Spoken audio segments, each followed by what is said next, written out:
membaca terkait materi ini. Pendidikan formal Pak Hendi itu Fakultas Ekonomi Universitas Sumatera Utara, karena kan lahirnya di Pematang Siantar itu di Medan ya. Jadi jangan sampai nih nggak tahu nih mahasiswa itu Pematang Siantar itu mana gitu ya.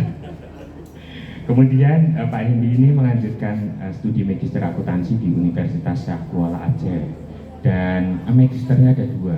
Yang pertama magister akuntansi, yang kedua adalah magister manajemen di Unila Universitas Lampung.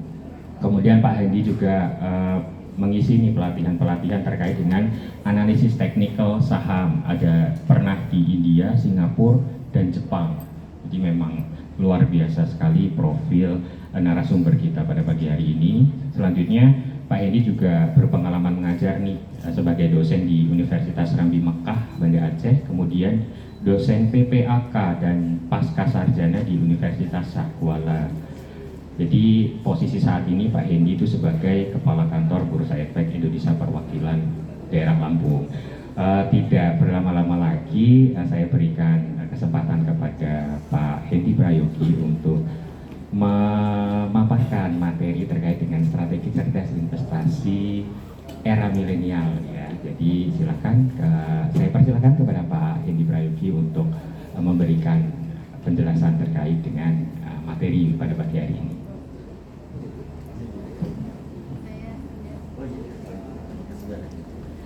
Dimanfaatkan banyakannya nanti 100.000 udah bisa tadi ya Pak ya. Baik, makasih Bu Dekan sekali lagi. Baik, bismillahirrahmanirrahim. Assalamualaikum warahmatullahi wabarakatuh.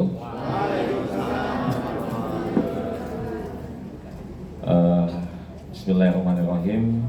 Alhamdulillah wa syukurillah. Allahumma sholli ala Muhammad wa ala Muhammad amma ba'du. Yang saya hormati Ibu Dekan ya, Ibu Dr. Siti Julaikha. Kemudian yang saya hormati juga Pak Dharma, ya, rekan kami ya, Wakil Dekan 3. Kemudian Pak Yudhistira yang sangat luar biasa, moderator kita pada hari ini, serta teman-teman sekalian yang saya banggakan. Saya panggil teman-teman nggak apa-apa ya. Nah, teman-teman alumni maupun calon alumni gitu ya. Nah, karena kalau lihat wajah-wajahnya nih, ya mungkin beda usianya nggak jauh-jauh ya dengan saya, gitu ya. Tadi mungkin Pak Yudhistira salah membacakan mungkin ya, atau saya salah ngasih CV, bukan 88 tapi 98 kali ya. 10 tahun lebih mudah ya. Nah, baik teman-teman sekalian, terima kasih atas kesempatan yang diberikan. Dalam kesempatan ini mohon sharing ya kepada teman-teman sekalian terkait tentang investasi yang ada di pasar modal Indonesia. Nah, mungkin di antara teman-teman ada yang sudah pernah ikut ya sosialisasinya, atau juga mungkin yang belum ikut. Jadi bagi yang belum ikut, sama-sama nih kita lihat seperti apa sih investasi yang saat ini lagi istilahnya lagi musim gitu ya, atau lagi viral gitu ya. Nah, kemudian bagi yang sudah mungkin nggak apa-apa, mungkin nanti ada beberapa kata atau materi yang berulang, karena memang itu penting banget teman-teman. Untuk menjadi sukses itu harus sering-sering diingetin ya, gitu ya. Apalagi kalau misalkan kita masih jadi calon alumni, katakanlah saat ini lagi nyusun skripsi, tentu kan setiap minggu mungkin akan diingatkan oleh mungkin teman kita, dosen kita, atau bahkan orang tua kita, kapan lulus kan gitu ya. Nah, sama dengan investasi pasti ditanya kapan bisa sukses, kamu bisa sukses, ayo sukses gitu. Nah, sukses itu harus diajak-ajak teman-teman sekalian, harus disadarkan, harus diingatkan gitu ya. Nah, jadi dalam kesempatan ini saya sedikit sharing. Jadi untuk materinya mungkin nggak terlalu banyak, lebih kepada sharing aja gitu ya. Nah, saya mau cerita pengalaman saja gitu ya kepada teman-teman sekalian mengenai investasi yang sudah saya lakukan pada saat saya masih di perguruan tinggi, sama seperti teman-teman saat ini. Nah, jadi saya kenal saham itu dari saya semester 2 teman-teman sekalian. Nah, jadi setiap edukasi selalu saya sampaikan, mudah-mudahan bisa menjadi motivasi gitu ya buat teman-teman sekalian. Kenapa? Karena waktu masih kuliah gitu ya, tentu yang namanya mahasiswa ini banyak biaya, benar ya? Ada biaya kos, ada biaya tugas, bulanan, dan seterusnya. Orang tua saya TNI, hanya ayah saya yang bekerja, ibu saya ibu rumah tangga. Adik saya ada 3, saya anak pertama.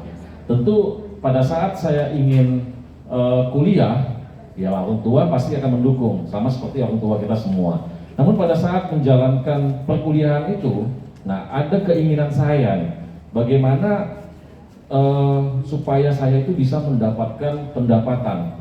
Jadi walaupun saya mahasiswa, paling tidak bisa bantu orang tua lah, minimal di uang bulanan lah gitu ya. Kalau uang kos, uang kuliah itu kan mahal gitu ya. Nah, mungkin orang tua lah yang punya kewajiban. Nah, kalau saya ingin bisa kuliah tapi bisa juga mendapatkan keuntungan atau mendapatkan penghasilan gitu.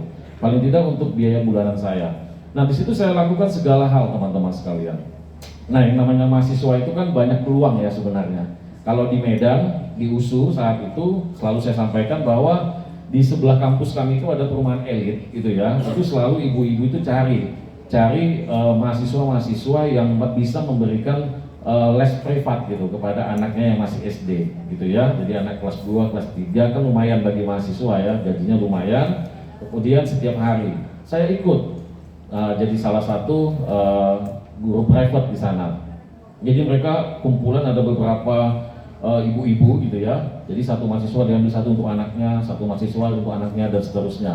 Gajinya lumayan teman-teman, tapi di beberapa bulan kemudian nggak jalan gitu. Kenapa? Karena pada saat semester 2 itu sudah mulai sibuk perkuliahan. Yang tadinya masuknya pagi sudah mulai ke siang dan seterusnya gitu ya. Jadi nggak temu nih waktunya. Kadang-kadang kuliah saya agak terganggu jadinya. Tugas-tugas ini jadi nggak selesai dan seterusnya. Jadi saya pikir tujuan saya kan kuliah gitu ya, supaya bagus nilainya, supaya cepat lulus, uang nanti kan bisa mengikuti. Saya pikir ya udah deh, saya nggak usah ngajar lagi. Tapi saya juga masih pingin nih mendapatkan penghasilan. Nah saya cari, oh ternyata ada yang namanya investasi. Investasi itu penting. Nah masalahnya adalah investasi itu kan banyak. Nah menabung, mohon maaf, kalau bagi kami menabung itu bukan investasi. Kenapa teman-teman taruh deh uang 100.000 gitu ya, taruh uang 100.000, diamkan selama setahun, uangnya nambah atau berkurang? Berkurang kan, karena ada biaya administrasi setiap bulan. Jadi saya pikir nggak cocok deh saya menabung. Kemudian saya tahu ada investasi yang namanya emas. Nah emas ini oke, investasi yang cukup baik gitu ya, tapi nggak cocok juga kalau saya pakai emas gitu ya. Saya beli emas nggak dipakai sayang. Kalau misalkan saya beli emas saya pakai aneh kan gitu ya. Saya beli emas, kemudian saya pakai gelangnya, antingnya, kemudian kalungnya kan aneh. Nggak saya pakai ya sia-sia gitu ya. Jadi saya cowok nggak cocok deh pakai emas. Kemudian juga modalnya besar. Nah saya cari-cari lagi gitu ya, apa lagi investasi yang baik. Nah saya punya dosen. Nah dosen ini mata kuliah nanti semester 5, semester 6 gitu ya. Tapi saya sudah mulai dikenalkan yang namanya investasi pasar modal. Jadi disitulah saya kenal saham teman-teman. Nah waktu kuliah, alhamdulillahnya saya dapat salah satu beasiswa gitu ya, dapat beasiswa setahun itu 60 juta gitu ya. Nah jadi uang kuliah dulu masih murah banget di USU, 750.000 setahun. Nah ini masih ada banyak sisa gitu ya, sisanya banyak. Jadi kalau mahasiswa itu, kalau saya nggak ada uang pusing, banyak uang gila gitu ya. Ini ada uang 50 juta di ATM, ngapain lah, dipelototin aja gitu kan ya. Nah akhirnya ya udah saya investasikan di pasar modal. Nah dulu untuk menjadi investor di pasar modal minimalnya 25 juta rupiah teman-teman. Nah, jadi kalau mau jadi investor dulu, zaman kami dengan Pak Yudhistira itu ingin investasi saham, masih kuliah tahun 2005-2006, itu harus punya uang 25 juta, itu untuk deposit awalnya, gitu ya. Masalah nanti kita belikan sahamnya hanya 1 juta, nggak masalah, yang penting punya deposit awal dulu 25 juta. Nah, saya lakukan lah itu, kan ada uang kan ya. Nah, jadi saya masukkan itu, kemudian saya belikan saham. Beli sahamnya secara acak, ya alhamdulillah rugi teman-teman sekalian, ya alhamdulillahnya rugi. Nah kenapa alhamdulillah? Ya selalu disyukuri aja. Dari rugi itu saya bisa belajar. Kok dosen saya bisa untung, saya nggak untung kan gitu ya. Nah saya pelajari, saya dekatin. Oh ternyata dalam memilih saham nggak bisa sembarangan. Ada strateginya, ada analisisnya. Oh gitu, ya udah saya pelajari strateginya, saya pelajari bagaimana cara analisis saham. Alhamdulillah teman-teman, sebulan, 2 bulan, 3 bulan sudah mulai ada hasilnya. Gitu ya, yang biasanya mahasiswa itu makanannya hobinya adalah Indomie ya, Indomie, pop mie gitu ya, segala mie lah gitu ya. Nah sekarang sudah agak beda nih kelasnya gitu ya. Jadi kelasnya saya siang-siang udah KFC gitu ya, malam sudah McD, wah udah agak gayaan lah gitu ya. Besoknya KFC lagi gitu ya, McD. Nanti teman-teman ngajak yuk ke kantin mana? Perasaan sih nggak pernah ke kantin gitu ya, selalunya KFC, McD gitu ya. Nah, begitu seterusnya selama seminggu 2 minggu. Setelah itu balik lagi makan Indomie gitu ya teman-teman. Kenapa? Karena uangnya habis ya. Uangnya habis, investasinya kan tidak selalu naik ya. Investasi itu naik turun. Jadi ya sudah balik lagi makan Indomie. Nah dari situ belajar lagi, terus beli saham, belajar dan seterusnya. Kemudian tahun 2008 terjadi yang namanya global krisis gitu ya, semua saham jatuh. Nah saya punya uang lumayan banyak nih, saya belikan saham yang namanya saham Astra Internasional, tahu ya? Nah saham Astra Internasional itu saya beli dulu harganya 6.000 sampai 7.000 itu satu lembarnya teman-teman sekalian. Nah kemudian rencananya mau saya simpan 20 tahun yang akan datang. Loh kok bisa Pak simpan saham selama itu? Ya karena saya yakin perusahaan ini akan bakalan bagus teman-teman sekalian. Coba deh, kalau kita ada di posisi 2008 saat itu, sekarang 2023 gitu ya, dikit lagi 2028, masih banyak nggak motor dan mobil di jalanan? Masih banyak kan ya? Nah kalau misalkan masih banyak, artinya Astra itu makin besar atau makin kecil perusahaannya? Makin besar. Bahkan kalau zamannya kami kuliah, satu rumah itu biasanya punya satu motor gitu ya, atau satu mobil. Tapi kalau saat ini teman-teman lihat, bahkan satu rumah itu punya mobil dan motor. Atau ada juga yang punya mobil 2 dan seterusnya. Artinya apa? Kendaraan ini kan semakin banyak dibutuhkan, semakin banyak diminati ya teman-teman sekalian. Jadi saya yakin, kenapa saya beli tahun 2008, saya yakin 20 tahun kemudian bakalan bagus. Karena saya yakin bahwa 20 tahun lagi masyarakat Indonesia atau masyarakat dunia masih butuh yang namanya kendaraan. Nah, kalau dia masih butuh, artinya perusahaannya masih bagus. Ya udah saya beli. Sama kayak Indomie. Ini 2023 nih teman-teman sekalian, gitu ya. Kemudian teman-teman beli sahamnya Indofood. Nah, masih yakin nggak 15 tahun lagi masyarakat masih makan Indomie? Masih yakin kecuali kiamat ya. Nah, tapi kalau misalkan masih seperti ini, masih suka nggak orang dengan Indomie? Masih suka gitu. Walaupun katanya belakangan ini ada rasa tertentu ya ditemukan di Malaysia dan di luar negeri, itu katanya mengandung bahan ini segala macam. Tapi masih makan nggak kita? Oh ya nggak boleh kan rasa itu, rasa yang lain kan boleh kan gitu ya. Nah silahkan. Artinya apa, perusahaan itu masih bagus. Nah jadi begitu cara saya memilih saham teman-teman sekalian. Nah rencana saya simpan 20 tahun kemudian. Nah balik lagi nih ke seperti yang disampaikan Pak Yudhistira tadi, bahwa ada keinginan saya untuk bekerja di Bursa Efek Indonesia itu saat SMA ya. Nah, kemudian saya lulus kuliah karena saya investor di pasar modal. Jadi 2 minggu sebelum saya wisuda, saya diundang oleh salah satu perusahaan sekuritas, namanya BNI Sekuritas ya, BUMN. Mau nggak jadi karyawan kami? Ya mau dong gitu ya. Belum wisuda, udah lulus ujian, ditawarin kerja ya saya mau gitu ya. Jadi saya pikir Bursa Efek oke, itu tujuan utama saya. Tapi untuk mencapai itu tentu ada batu-batu loncatannya. Nah batu loncatannya di mana? Ya di situ, di BNI Sekuritas, perusahaan BUMN, anak perusahaannya BNI yang bergerak di bidang pasar modal. Pusatnya siapa? Regulatornya siapa? Bursa Efek. Oh saya pikir ya udah untuk kerja di BI, kalau bisa ya langsung ke BI. Tapi kalau nggak bisa ke BI ya ke banknya dulu kan gitu ya. Cari pengalaman dulu baru pindah ke BI.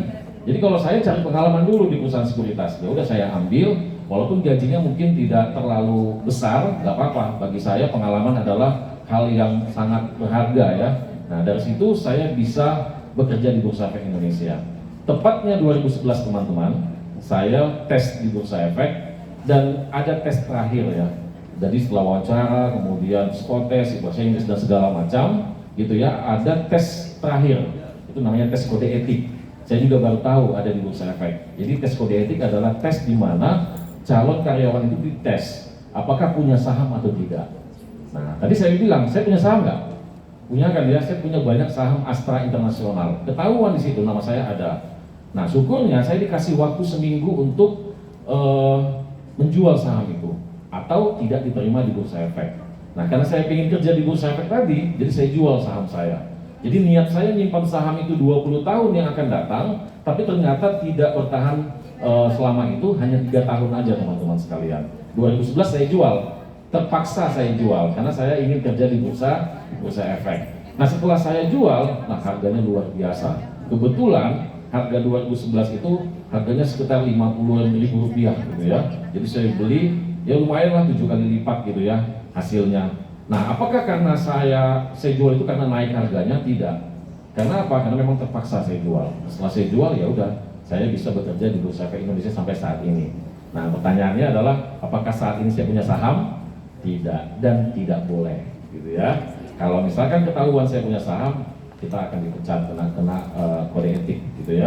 Bahkan sampai turunan saya nggak bisa kerja lagi di Bursa Efek Indonesia, kecuali setelah saya pensiun Makanya lagi ngumpulin modal, nanti bisa pensiun dini gitu ya, bisa investasi lagi di pasar modal gitu ya. Kenapa? Karena saya tahu nikmatnya investasi di pasar modal gitu ya. Teman-teman yang tidak ada kode etik ini sangat bebas banget gitu untuk menjadi investor di pasar modal. Tapi sayangnya banyak yang tidak kenal ya investasi pasar modal itu apa. Apakah ini investasi ilegal, investasi bodong dan seterusnya gitu ya. Nah, itu teman-teman pengalaman saya terkait tentang investasi di pasar modal Indonesia gitu ya. Nah, mungkin selanjutnya kita akan lihat seperti apa sih sebenarnya pasar modal gitu ya. Jadi mungkin kita nggak terlalu banyak ke materi, mungkin kita akan lihat tema kita ini kan sudah berinvestasi di era milenial gitu ya. Di era milenial itu apa sih teman-teman yang dihadapi? Itu banyak banget sebenarnya masalah bagi generasi Z atau milenial. Yang pertama ini teman-teman lihat masalah pengangguran, benar nggak? Ini mohon maaf, kita akan bahas pengangguran sedikit gitu ya. Kenapa? Bukan menakut-nakuti ya teman-teman sekalian. Justru bisa menjadi motivasi buat teman-teman sekalian. Kita lihat saat ini setelah COVID-19 gitu ya, kemudian krisis global dan seterusnya. Kira-kira teman-teman saat ini perusahaan-perusahaan yang ada di Indonesia ini lebih banyak merekrut karyawan atau mem-PHK karyawan? Banyak mem-PHK ya. Sementara kalau teman-teman lihat yang wisuda setiap tahunnya tidak hanya dari IAIN tapi di seluruh kampus di seluruh Indonesia ini makin banyak atau makin sedikit? Makin banyak ya. Jadi lulusan-lulusan makin banyak, sementara perusahaan makin mengurangi karyawan gitu ya. Nah, ini tantangan bagi generasi milenial. Nah, pasar modal itu menyediakan tenaga kerja yang cukup banyak teman-teman sekalian. Kita butuh tenaga kerja yang cukup banyak, bahkan bisa ribuan setiap tahunnya. Nah, jadi untuk bekerja di pasar modal itu nggak susah.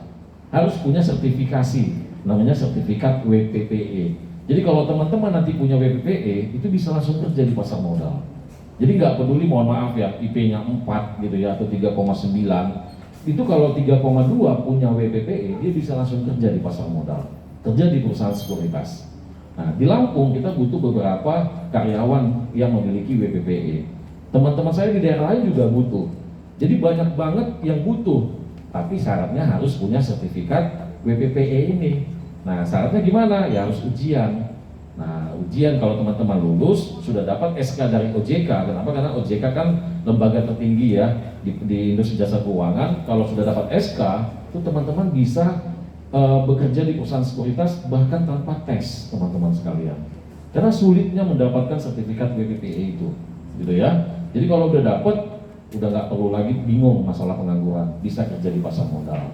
Nah itu ya. Nah kemudian ketidaksetaraan pendapatan, kemudian masalah keuangan udah jelas ya, tidak hanya milenial, yang kolonial juga masalah keuangannya banyak ya teman-teman sekalian gitu ya. Nah ini kita lihat kenapa perlu investasi. Saya yakin teman-teman tahu dan juga pasti hafal banget lah bahwa investasi itu penting gitu ya. Tapi pastikan bahwa investasi yang baik adalah investasi yang jelas gitu ya. Jangan investasi bodong dan seterusnya teman-teman sekalian.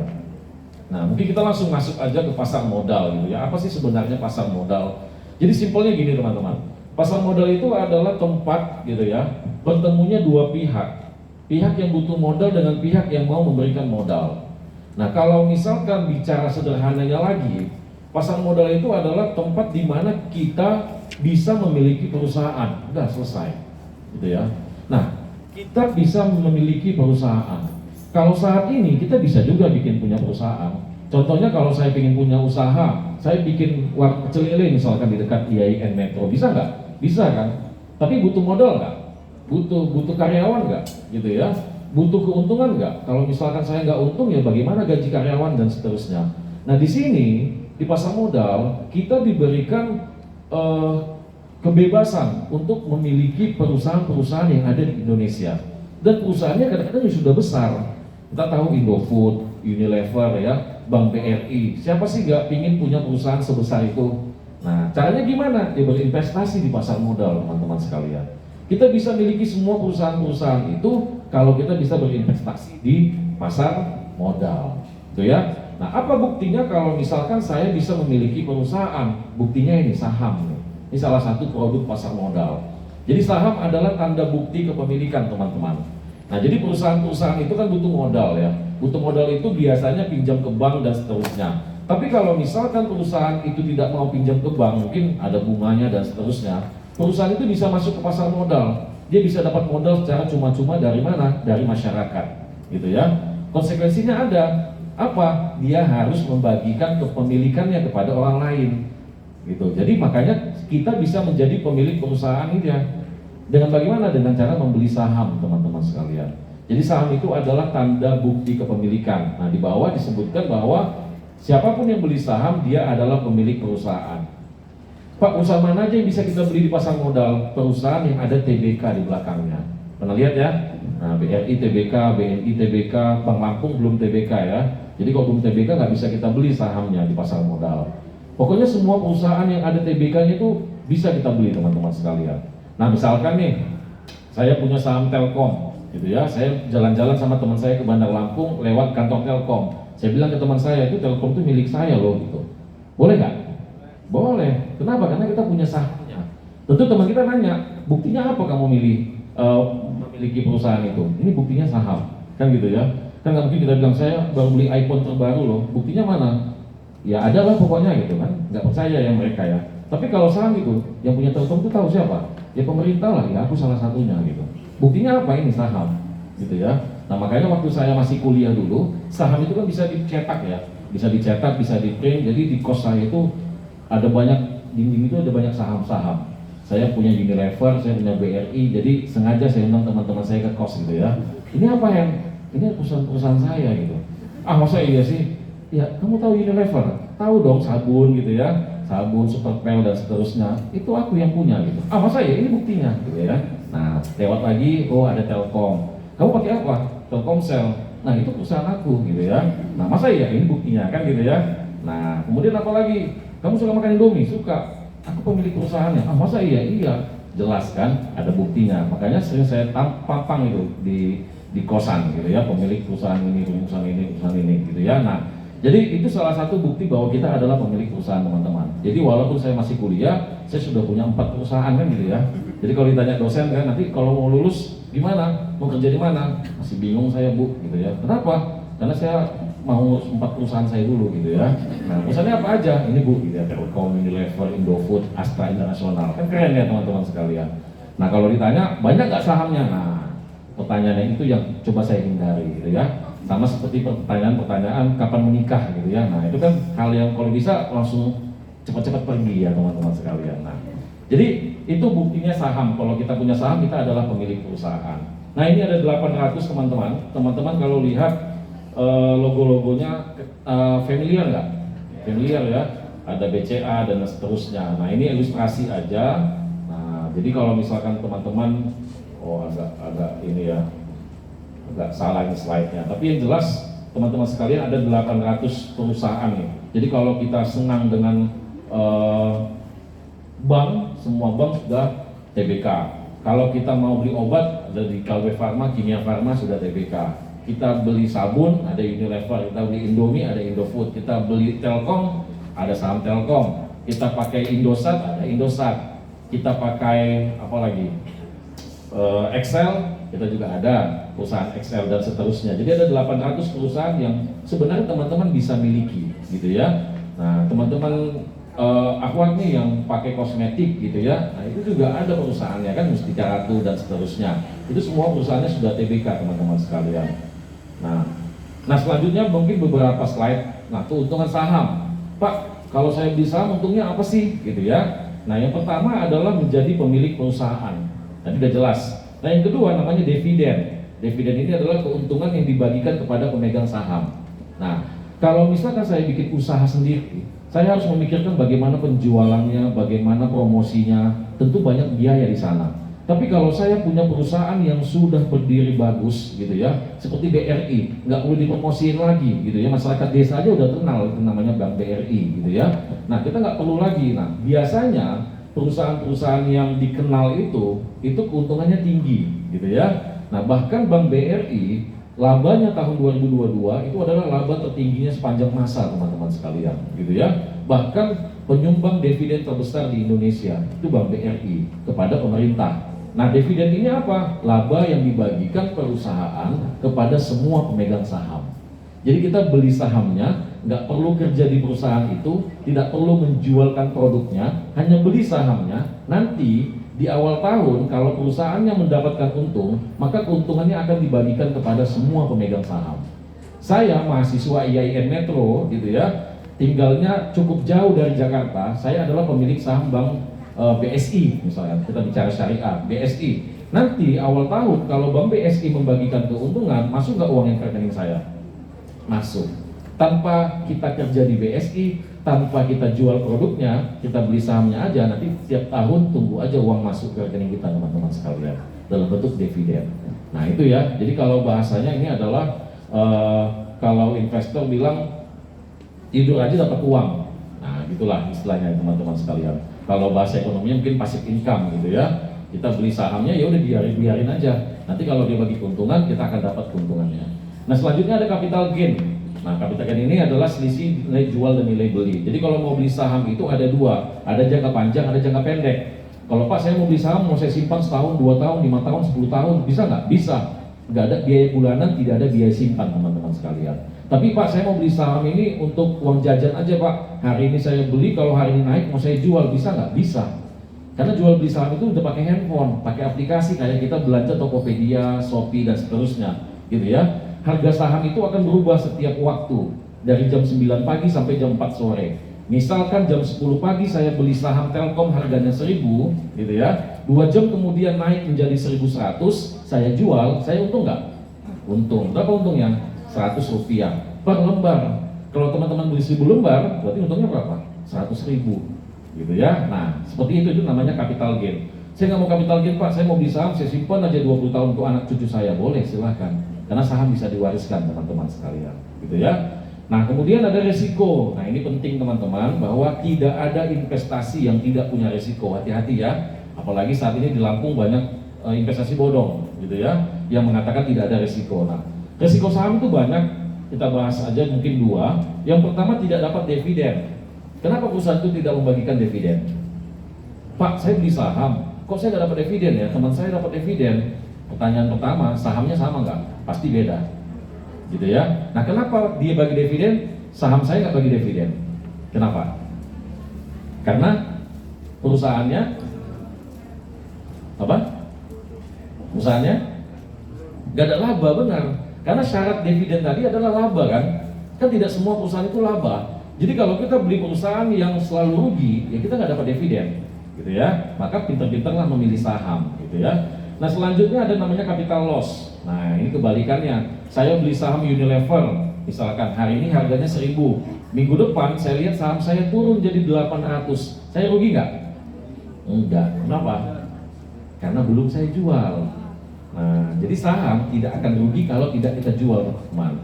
Nah jadi kalau kita beli saham harganya turun, ya jangan dijual, tunggu naik. Karena saham tidak selamanya naik dan tidak selamanya turun. Makanya ada analisa saham, fundamental dan teknikal namanya teman-teman sekalian, gitu ya. Nah jadi jangan dijual kalau sahamnya turun, kalau udah naik baru dijual. Nah itu beberapa resiko saham. Nah selanjutnya Pak, kami mahasiswa ini bisa nggak sih investasi saham? Tadi Pak Yudhistira menyinggung bahwa dengan 100.000 aja kita sudah bisa beli saham. Nah saat ini teman-teman, kalau zaman saya dulu beli saham itu harus punya deposit awal 25 juta rupiah, kalau sekarang 0 rupiah. Jadi teman-teman bisa buka rekening saham tanpa biaya, gitu ya, 0 rupiah. Kalau mau beli saham gimana Pak? Ya udah di store dulu lah baru bisa beli saham. Tapi kalau untuk buka rekeningnya itu 0. Kalau kami dulu buka rekeningnya aja harus 25 juta. Nah kalau sekarang 0 teman-teman. Makanya ada 55.000 mahasiswa di Lampung yang tercatat sebagai investor saham.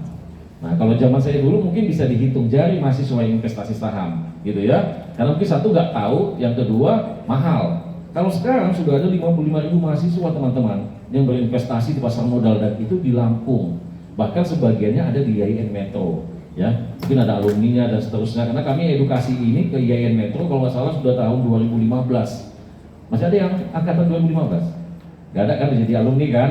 Nah, mereka masih melanjutkan yang namanya investasi teman-teman sekalian. Nah, bahkan pasar modal menyediakan 2 hal. Yang pertama sebagai tempat untuk bekerja, tadi saya bilang punya BPPE, dan yang kedua sebagai sumber pendapatan. Di Bandar Lampung ada satu komunitas, mereka menyebut namanya adalah full time trader. Di situ ada yang ex bank manajer bank BCA, ex manajer bank apa gitu ya, dia resign. ada juga yang mahasiswa baru lulus di situ gitu ya. Jadi mereka setiap pagi ngopi, gitu ya, ngopi bareng, pagi-pagi beli saham bersama, ngobrol-ngobrol, diskusi, analisis saham. Nanti jam 4 sore pasar saham tutup, mereka pulang. Nah, jadi saya tanya, kenapa ada ex-manager BCA? Dia bilang, kalau gaji saya lumayan tinggi Pak kalau di bank BCA atau di bank lain lah ya, mungkin nggak usah sebut, gitu ya, 40 jutaan gitu ya. Nah, tapi tekanannya tinggi Pak. Di sini saya investasi saham dari pagi sampai sore, saya bisa dapat 50 sampai 60 juta sebulan, dia bilang. Nah, oke, dia modalnya besar. Ada mahasiswa, gitu ya, mahasiswa. Jadi dia bilang, Pak, saya udah lulus 2 tahun yang lalu, nyari kerja susah Pak, saya nggak dapat padahal IP saya tinggi. Jadi karena memang saya nggak dapat, ya saya mulai investasi. Nah, dari investasi ini ternyata saya lumayan Pak, sebulan bisa 5 juta, 6 juta. Bahkan bisa mengalahkan teman-teman saya yang bekerja di perusahaan sebagai fresh graduate, gitu ya. Nah, jadi mereka dari pagi sampai sore di situ aja. Nah, itu namanya full time trader. Jadi pasar modal juga bisa kalian manfaatkan untuk mencari tambahan pendapatan. Saya nggak bilang bahwa mahasiswa harus investasi selalu, gitu. Enggak ya. Belajar silahkan, tapi kalau bisa sambil berinvestasi, kenapa enggak? Kita nggak tahu masa depan kita seperti apa, gitu ya. Kalau memang kita bisa beruntung langsung dapat bekerja, ya alhamdulillah. Kita bisa menambah investasi kita. Tapi kalau misalkan kita lulus belum mendapatkan pekerjaan 2 bulan, 3 bulan, setahun, 2 tahun, paling tidak kita bisa mendapatkan pendapatan dari pasar modal tanpa harus keluar rumah. Karena dari dalam rumah kita bisa beli saham melalui handphone, teman-teman sekalian. Gitu ya. Nah, balik lagi di sini Pak, kok ada 55.000 mahasiswa yang investasi saham? Karena investasi saham itu murah. Untuk beli saham ada satuannya namanya lot. Nah, kalau mau beli beras satuannya apa? Kilogram ya. Bu, beli beras 5 kilo pasti dilayani. Bu, beli beras 500 butir, ya hitung sendirilah gitu ya. 500 butir itu berapa kilo, kan nggak mungkin. Kalau saham namanya lot. Satu lot sama dengan 100 lembar. Harga saham yang 800 itu bervariatif. Ada yang murah, ada yang sangat mahal gitu ya. Nah, saham yang paling murah di Indonesia katakanlah Rp50. Nah, teman-teman masih pegang uang Rp50 nggak di dompet? Tapi ada saham yang harganya Rp50. Jadi kalau saya mau beli saham itu satu lot, berapa uang yang saya keluarkan? 50 kali 100 berapa? 5.000 aja teman-teman sekalian. Makanya banyak mahasiswa yang investasi saham, tapi tidak kita sarankan lah ya harga saham yang 50.